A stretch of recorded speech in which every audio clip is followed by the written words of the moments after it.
और लगेगा नहीं, महाप्रभु जी आएंगे।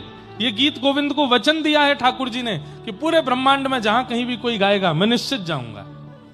2 मिनट के लिए महाप्रभु जी को स्मरण करो, देखना ऐसा लगेगा कि महाप्रभु जी आ गए हों।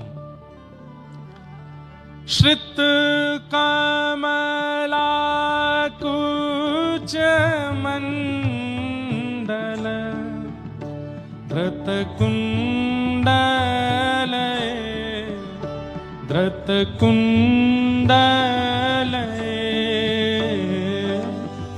कलित ललित वनमाल जय जय देव हरे कलित ललित वनमाल जय जय देव। हम केवल एक पंक्ति गाते हैं और हमारे रोंगटे खड़े हो जाते हैं। जयदेव महाप्रभु के द्वारा विरचित ये अष्टपदी, जयदेव महाप्रभु के इस भाव को नाभाजी कहते हैं। एक माली की बेटी बैगन के बगीचे में जाकर के गा रही है। महाप्रभु जगन्नाथ जी मंदिर छोड़ करके आ गए। लौट करके जब गए तो वस्त्र फटे हुए मिले। पुजारियों ने पूछा जय जय कहां गए थे? बोले एक माली की बेटी बैगन के बगीचे में गा रही थी, सुनने गया था। एक हिंदू व्यक्ति गीत गोविंद का पाठ करता था और उसका मित्र एक मौलवी था। उस मौलवी ने कहा कि मुझे तुम्हारे ईश्वर का दर्शन करना है, कोई तरीका बताओ। तो उन हिंदू महापुरुष ने गीत गोविंद दिया। बोले लो इसका पाठ करना, और पाठ करते समय सामने एक आसन बिछा देना, आसन पर थोड़ा जल छिड़क देना शुद्ध पवित्र, और ठाकुर जी से कहना मैं गीत गोविंद गा रहा हूं, आप आ जाओ। मुस्लिम मौलवी गीत गोविंद का पाठ करते थे। 1 साल निकल गया, 1.5 साल निकल गया, आसन रोज रखते थे, लेकिन अभी तक अनुभव नहीं हुआ। एक दिन इतनी जल्दी में थे कि आसन रखना भूल गए। गीत गोविंद याद हो गया था। घोड़सवारी करते थे तो घोड़े पर बैठ करके गीत गोविंद गा रहे थे। गाते गाते थोड़ी देर में क्या अनुभव करते हैं कि एक श्याम वर्ण का बालक घोड़े के सामने दौड़ रहा है, और सीधे नहीं दौड़ रहा है, उल्टा दौड़ रहा है, दोनों भुजा उठा करके ऊपर। उल्टा दौड़ते हुए उस बालक को देख करके मौलवी ने अपना घोड़ा रोका। अरे बालक तुम कौन हो और ये उल्टे कैसे दौड़ रहे हो? ठाकुर जी कमर पे हाथ धर के बोले रोज तो आसन धरे सामने, आज तेने आसन ना लगाया तो चल चल के तेरो गीत गोविंद सुन रहा हूं।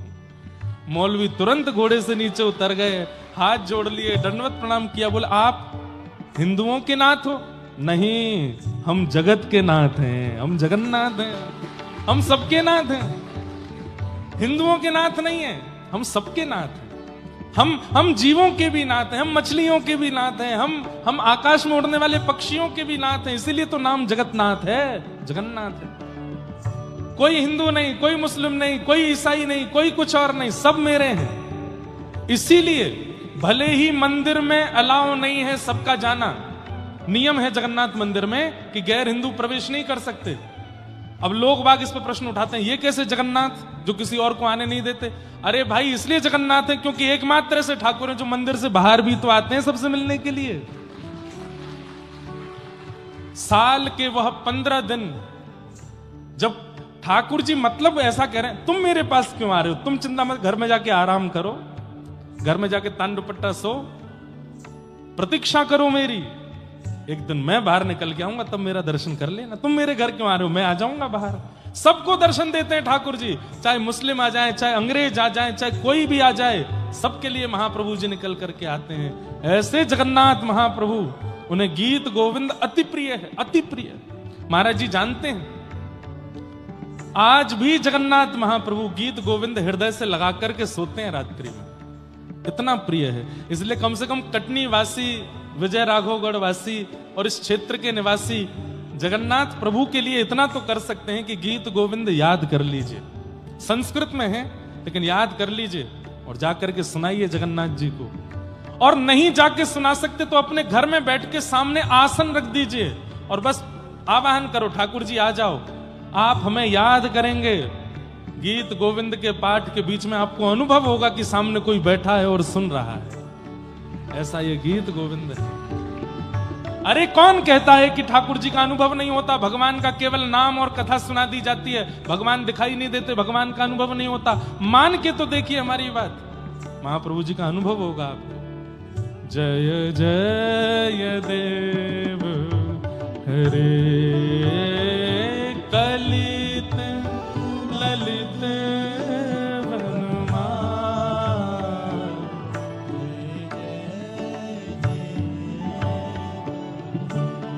हे अभिनव जलधार सुंदर धृतमंदर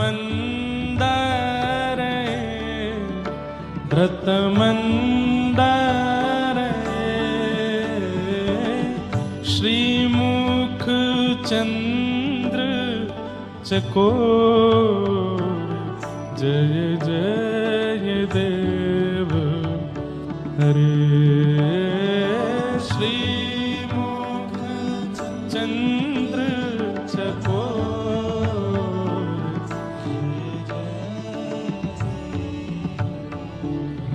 ओ राधे कृष्ण हरि गोविंद गोपाला नंद जी को लाला यशोदा दुलारा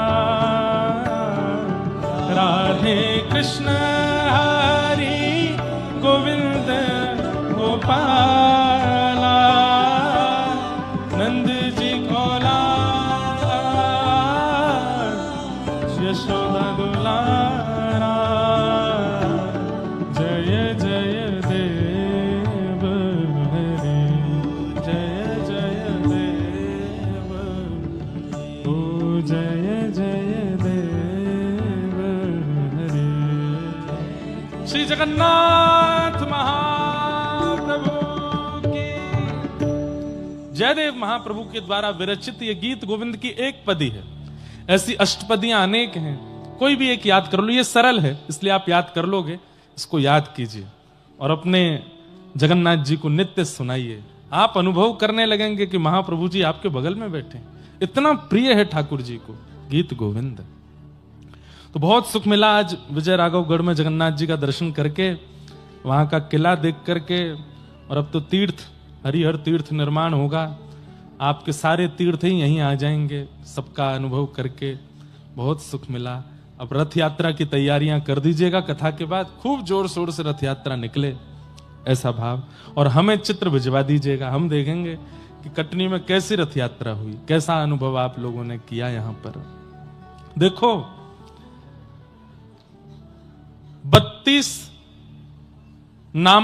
10 नामापराध 32 सेवा अपराध हैं।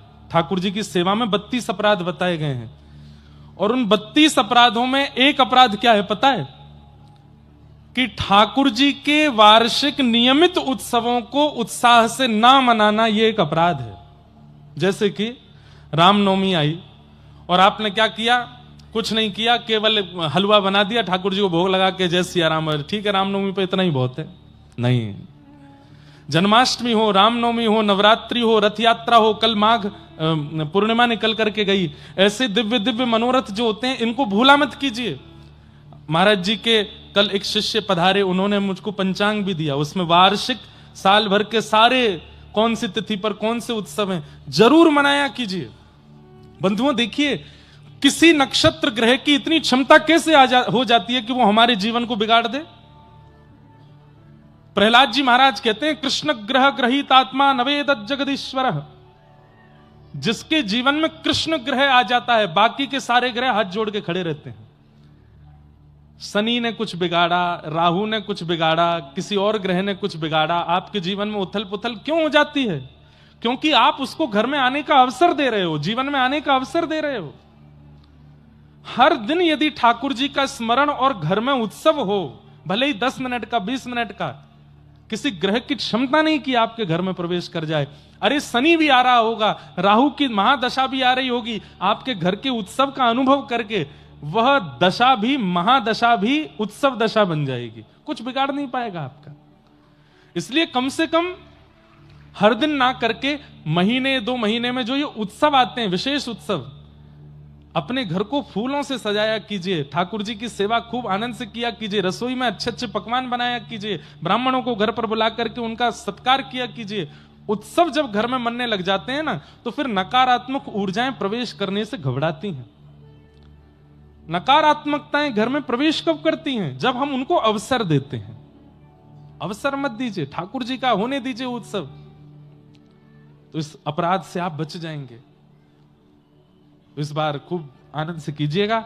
आइए हम लोग कथा क्रम में प्रवेश करते हैं। कल प्रथम स्कंद का हमने प्रारंभ किया था और मंगलाचरण का श्रवण किया था। अब आगे के क्रम में हम लोग प्रवेश करते हैं। 88,000 सौनकादि ऋषियों ने सूत जी महाराज से 6 प्रश्न किए और इन्हीं 6 प्रश्नों में अब कथा चलेगी। 6 प्रश्न कौन कौन से हैं? किम श्रेय शास्त्र सारः का स्वावतार प्रयोजनम, किम कर्म के अवतारश्च धर्मः कम शरणं गतः। 6 प्रश्न किए हैं। किम श्रेय, भगवान के अवतार का श्रेय किसको जाता है? श्रेय समझते हैं? क्रेडिट किसको जाता है?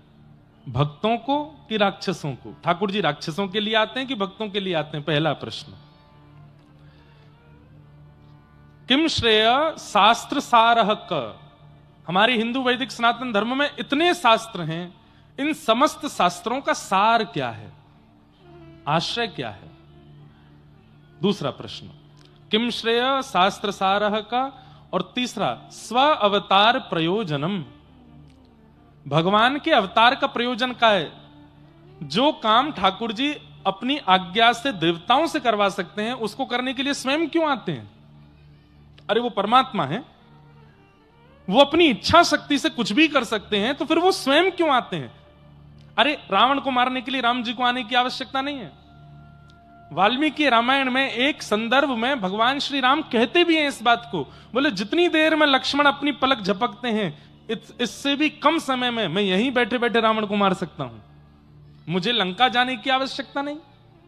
अरे लंका बहुत दूर की बात, ठाकुर जी को अवतार लेने की आवश्यकता नहीं, वो वहीं बैठे बैठे चिंतन करने लग जाए तो रावण जैसे का जन्म ही ना हो, तो फिर ठाकुर जी अवतार क्यों लेते हैं?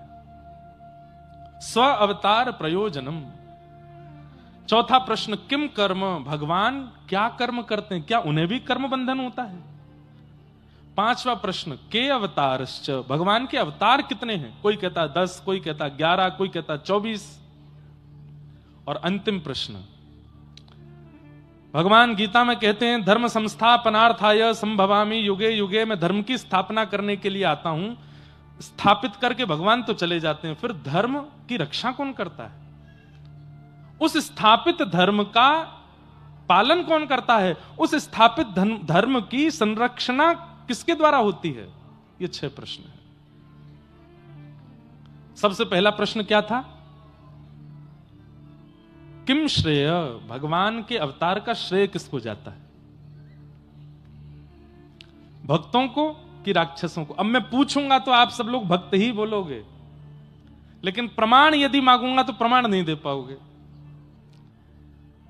भगवान के अवतार का श्रेय भक्तों को ही जाता है, ठाकुर जी राक्षसों के लिए नहीं आते। हमारे पूज्य पिताजी महाराज इस संदर्भ में बहुत अच्छा एक उदाहरण देते हैं। मान लीजिए मुझे कटनी आना था एक विवाह में, लेकिन हमारे परपर दादाजी महाराज ने कटनी में एक निवास बना रखा था, घर था, सालों से बंद पड़ा है। तो मैंने क्या सोचा कि भाई जाना विवाह में है, लेकिन इसी बहाने अपने पुश्तैनी मकान को भी देखे आएंगे, वहां थोड़ी साफ सफाई कर आएंगे। ठीक वैसे ही ठाकुर जी आते तो भक्तों के लिए, लेकिन सोचते हैं कि सबरी के लिए जाना है, सबरी के लिए जाना है, विभीषण के लिए जाना है, हनुमान जी के लिए जाना है, लेकिन लगे हाथ ये हमारे पृथ्वी रूपी घर में कुछ मकड़ी के जाले प्रकट हो गए हैं, रावण आदि, इनको भी साफ कर आएंगे जाते जाते। तो आए तो थे वो भक्तों के लिए, लेकिन सोचे जब आ ही गए हैं तो फिर इस भार को भी हल्का कर चलें, यहां कुछ लीला कर चलें, इस लीला के माध्यम से लोगों को कुछ पता चले। रावण के लिए ठाकुर जी नहीं आए हैं, राक्षसों के लिए नहीं आए, हमारे लिए आए, आपके लिए आए। इसलिए भगवान के अवतार का श्रेय ठाकुर जी अवतार, अवतार मतलब पुकारा है भक्तों ने कि अब तारो नाथ, अब हमसे नहीं हो रहा है, अब आप ही तारो, तब ठाकुर जी का होता है अवतार। तो किसके लिए आते हैं ठाकुर जी? हमारे लिए आते हैं। शास्त्र सारह का, इतने शास्त्रों का सार क्या है लिख लीजिएगा। हमारे समस्त शास्त्रों के दो ही सार हैं, लिख लीजिए। समस्त हिंदुओं को पता होना चाहिए कि हमारे शास्त्रों का सार क्या है। अष्टादश पुराणेषु व्यासस्य वचनद्वयम् परोपकार पुण्याय पापाय परपीड़नम। हमारे समस्त शास्त्रों के दो ही सार हैं। जो आपको अपने लिए बुरा लगता है वो किसी के साथ मत करो, और असहाय जीवों की, अपने से कम शक्तिशाली जीवों की, चाहे बुद्धि में कम हो, चाहे धन में कम हो, चाहे यौवन में कम हो, चाहे जीवन में कम हो, उनकी सहायता। ये दो क्रिया अगर आपके जीवन में हैं तो आप धार्मिक हो। यही हमारे शास्त्रों का सार है।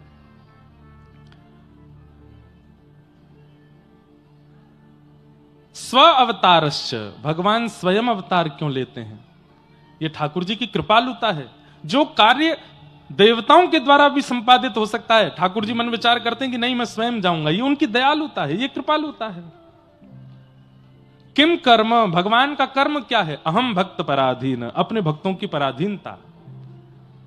के अवतारश्च, भगवान के अवतार कितने हैं? तो श्रीमद् भागवत कहती है अवतारा संख्येय, संख्या नहीं है अवतारों की। इस वक्त हम कटनी में बैठ के कथा सुन रहे हैं, इस वक्त भी ठाकुर जी का कहीं अवतार हो रहा होगा, कहीं किसी भक्त पर कृपा कर रहे होंगे, कहीं किसी भक्त के यहां ठाकुर जी अनुग्रह प्राप्त करवा रहे होंगे। असंख्य अवतार हैं भगवान के, कोई संख्या नहीं है, निश्चित नहीं है। और अंतिम प्रश्न किया, धर्म कम शरणम गतः। ठाकुर जी धर्म स्थापित करके चले गए, ठाकुर जी के जाने के बाद धर्म कहां गया? हम सब प्राणी मात्र की शरण में, हम लोग ही धर्म की रक्षा करते हैं। इसलिए प्रसिद्ध वाक्य धर्मो रक्षति रक्षित, तुम धर्म की रक्षा करो, धर्म तुम्हारी रक्षा करेगा। हम सबको उत्तराधिकारी बना करके गए ठाकुर जी, भाई मैं लीला पूरी करके जा रहा हूं, अब रामायण पढ़ो, भागवत पढ़ो, गीता पढ़ो, गुरुजनों के आश्रय में रह करके मेरे द्वारा स्थापित धर्म की तुम रक्षा करना। हमें जिम्मेवारी देके गए ठाकुर जी धर्म रक्षण की। ये 6 प्रश्न, और इन 6 प्रश्नों का अब विस्तार से उत्तर सूत जी महाराज संपूर्ण 6 दिन की भागवत में दे रहे हैं। सबसे पहले अपने गुरु को वंदन किया। यम प्रव्रजन्तमनुपेतमपेत कृत्यम द्वैपायनो विरह कातरया जुहाव पुत्रेति तन्मयतया तरवो विनेदु तम सर्वभूत हृदयम मुनिमानतोस्मि। बोलो सुखदेव जी महाराज की। एक बात सुनिए, जीवन में बंधुओं गुरु जरूर होने चाहिए। सदगुरु का आशीष आश्रय जीवन में जरूर होना चाहिए।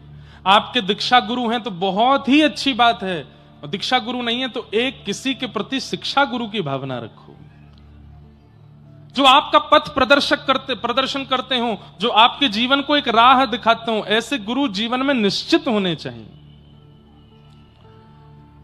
गुरु आश्रय निश्चित होना चाहिए। बंधुओं, गुरु आश्रय किस प्रकार का प्रभाव जीवन में डालता है, अब ये बताने से आपको समझ नहीं आएगा, ये आश्रय में जाने से ही समझ में आएगा कि गुरु आश्रय कैसा होता है। हमारे पूज्य गुरुदेव भगवान के परम कृपा पात्र पूज्य पिताजी, हमारे पूज्य दादा गुरुदेव भगवान के कृपा पात्र पिताजी पूज्य महाराज जी, आप सदगुरु की कृपा कैसी होती है इसका स्पष्ट उदाहरण है। हमारे संजय भैया भी अपने गुरुदेव के, इनके गुरु की कैसी कृपा। अभी उन्हीं के उत्सव में कथा करने आए थे, और उनकी कृपा इन्हीं पे नहीं, पूरे मध्य प्रदेश और कई भारत के क्षेत्र के लोगों पर कैसी कृपा। समझ क्या आता है कि गुरु कोई इंसान नहीं होता, गुरु कोई व्यक्ति नहीं होता, गुरु कोई पदवी नहीं होती, गुरु एक विश्वास का नाम है। उस वाक्य पर जो विश्वास करता है उसकी रक्षा की जिम्मेवारी पर ठाकुर जी रखते हैं। इसलिए गुरु जीवन में अवश्य होना चाहिए। आप यदि स्वच्छंद घूम रहे हैं, आप यदि स्वच्छंद घूम रहे हैं, मतलब ऊपर कोई गुरु नहीं है, तो भाई देखो बात थोड़ी कहने में विचित्र सी है, लेकिन थोड़ा समझ जाइएगा।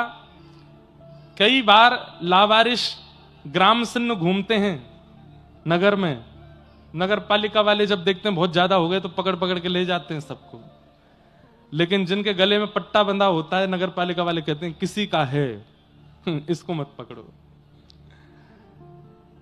संत श्री कबीरदास जी का एक दोहा जैसा है, मैं हूं कुत्ता राम का, मोती मेरा नाम, गल विच डोरी प्रेम की, जित खींचे उत जाऊं।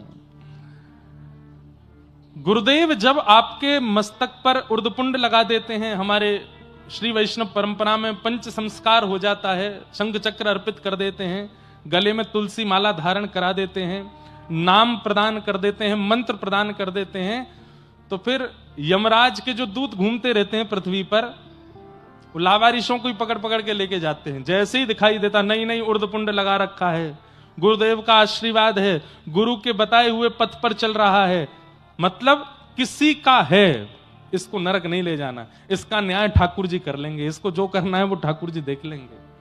तो कम से कम जीवन में एक गुरु का होना आवश्यक है। और गुरु का होना मतलब ये नहीं कि केवल गुरु जी बना दिए, अब गुरु जी जाने गुरु जी का, उनकी वाणी पर विश्वास। सूरदास जी महाराज को नेत्रों से दिखाई नहीं देता, देख नहीं सकते वो दुनिया को, लेकिन महाप्रभु श्रीमन वल्लभाचार्य जी महाराज की ऐसी कृपा, जिस दिन से दीक्षा प्रदान की, ब्रह्म संबंध प्रदान किया सूरदास जी को, बिना नेत्रों के सब कुछ अनुभव करते थे। प्रसिद्ध कथा है कि मंदिर में सूरदास जी जाते थे और ठाकुर जी की जैसी पोशाक होती थी वैसा भाव गा के सुना देते थे। आज ठाकुर जी ने नीली पोशाक पहनी है, आज ठाकुर जी ने गले में सोने के हार पहने हैं, आज ठाकुर जी ने ऐसा मुकुट पहना है। पुजारी जी बोले ये सूरदास जी रोज ये कैसे बता देते हैं कि क्या पहना है ठाकुर जी ने। खूब सबको कह दिया, इनको कोई बता देता है, कोई बताना नहीं, सब प्रयास कर लिए, लेकिन फिर भी वो बता देते आज ठाकुर जी ने क्या पहना है। एक दिन पुजारी जी बोले आज मैं वस्त्र ही नहीं पहनाऊंगा ठाकुर जी को। ये रोज आके गा देते हैं नीला वस्त्र पहना है, आज श्वेतांबर है, आज पीतांबर है, आज ठाकुर जी को वस्त्र ही नहीं पहनाएंगे, लंगोटी में ठाकुर जी को खड़ा करेंगे, देखते हैं आज क्या बोलेंगे। सूरदास जी आए, जैसे ही कपाट खुले पुजारी जी बोले आज कैसे लग रहे हैं ठाकुर जी। सूरदास जी तुरंत गाने लगे, आज हरि देखे नंगम नंगा, मोतिन माल गले उर साजे, छवि के उठत तरंगा, आज हरि देखे नंगम नंगा। महाराज जितने दर्शनार्थी सबने प्रणाम किया और पूछने लगे सूरदास जी हम यहां दो नेत्र वाले होकर के ठाकुर जी का वहां अनुभव नहीं कर पाते, आप बिना नेत्रों के कैसे देखते हो। तब सूरदास जी ने कहा भरोसो, मेरे पास भरोसा है, किस बात का, मेरे गुरुदेव के चरणारविंदों का। दृढ़ इन चरणन केरो, श्री वल्लभ नख चंद्र छटा बिन, सब जग माही अधेरो, भरोसो दृढ़ इन चरणन केरो।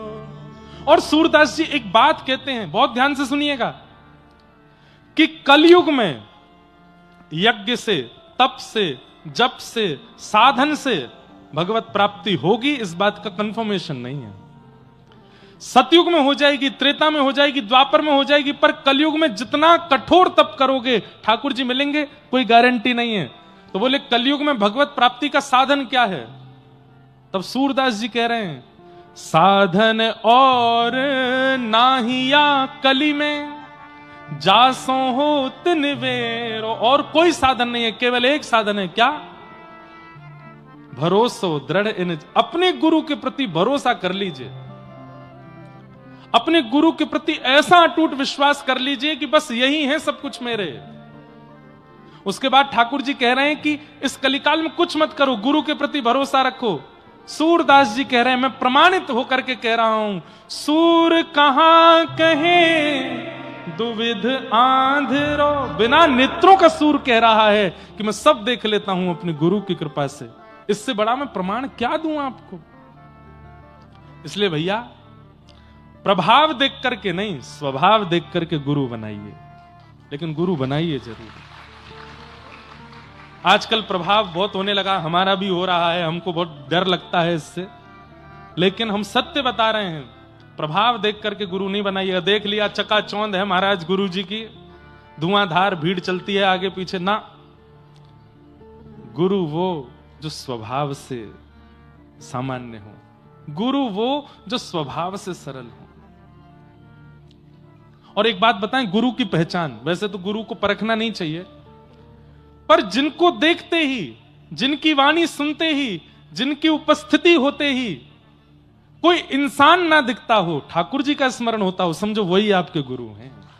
और एक बात और बोल दूं, एक बात और सुनिए, फिर बजाना ताली। जिनकी बातें सुन के, जिनकी उपस्थिति होते ही, जिनके प्रवचन सुनते ही, जिनको प्रणाम करते ही, जिनको दर्शन करते ही अपने सालों साल के अंदर विराजमान अवगुण को छोड़ने का मन कर जाता हो, समझो वही गुरु है। ये गुरु है। मैं व्यसनी हूं, मैं क्रोधी हूं, मैं लोभी हूं, और ये वर्षों से मेरे चित्त में है, लेकिन मैं इस दोष को निकाल नहीं पाड़ा। लेकिन सन्मुख कोई ऐसा महापुरुष आया जिसके आते ही मन में भाव आया कि अब क्रोध का त्याग कर दूं, अब लोभ का त्याग कर दूं, अब मोह का त्याग कर दूं, अब व्यसन का त्याग कर दूं, समझो वही गुरु है। आपके लिए ही भेजा ठाकुर जी ने। गुरु वो नहीं जो आपसे कहे चेला राम तुम भी थोड़ा सा धुआं उड़ाओ, हमको भी उड़वाओ। चेला राम तुम भी चलो थोड़ा सा ऐब कर लो, हमको भी करवाओ। वो गुरु नहीं। गुरु वही जो हरीसों में लावे, गुरु वही जो सदमार्ग दिखावे, गुरु वही जो भक्त बनावे, और गुरु वही जो सब छुड़ाए वृंदा विपिन बसावे। वो गुरु है। आप रहते कटनी में हैं, आप रहते जबलपुर में हैं, आप रहते मध्य प्रदेश में हैं, लेकिन गुरु के आश्रय से सदा चित्त जगन्नाथ में रहता है, द्वारिका में रहता है, बद्रीनाथ में रहता है, वृंदावन का स्मरण करता है, समझो वही गुरु है। इसलिए प्रभाव के गुरु नहीं, स्वभाव के गुरु बनाइए। और एक बात बोले, केवल गुरु की बात नहीं है, प्रभाव देख करके कोई संबंध मत बनाइए। ना मित्र बनाइए, ना भाई बनाइए, ना पत्नी बनाइए, ना पति बनाइए। और ये सामाजिक संबंध जो बन जाते हैं हमारे कई सारे, अरे तुम मेरे मुंह बोले बहन हो, तुम मेरे मुंह बोले भाई हो, प्रभाव देख करके सब बहुत जल्दी बना लेते। ना, प्रभाव नहीं। प्रभाव का स्वरूप है, बहुत दिन तक टिकता नहीं है, पर स्वभाव सदा रहता है, सदा रहता है।